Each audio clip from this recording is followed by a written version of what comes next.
Hey guys, Dr. Matt here from Robin Wellness Center, and coming back to the sciatica topic, let's talk about one of the more common causes of it, and that's piriformis syndrome, and let's talk about that in a little bit more detail.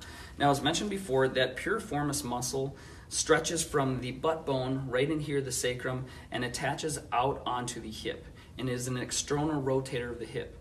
Now, the sciatic nerve comes from a collection right in the lower lumbar spine, all of these little nerve roots right in here, and these nerve roots on the bottom, on the top side of the sacrum, they come into a big bundle of nerves called the sciatic nerve, and it stretches right down the back side of the body.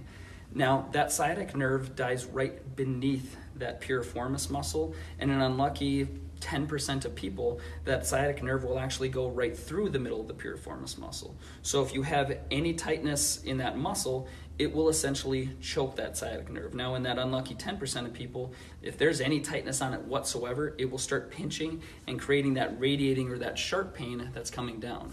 One way that you can differentiate your sciatic pain from being a piriformis syndrome versus something else is knowing what it is. Your piriformis, being an external rotator of the hip, is going to bring your leg, if these are your feet right here, outwards like this. Now, marching into place, and do it unconsciously and then look down. If you see one of your legs is really externally rotated or sitting out like this, you know that you most likely have a tight piriformis muscle on that side, and that can give you one little idea or hint that that might be the cause of the dysfunction. So piriformis syndrome, one of the most common causes of it, a lot of times it's caused by bracing your foot against a wall or something else while you're moving a heavy object. So it's forcing you into this rotated position while keeping your foot in a stationary position. There's a lot of other different ways to get it, but that's probably the most common. And piriformis syndrome is one of the most common causes of sciatic pain.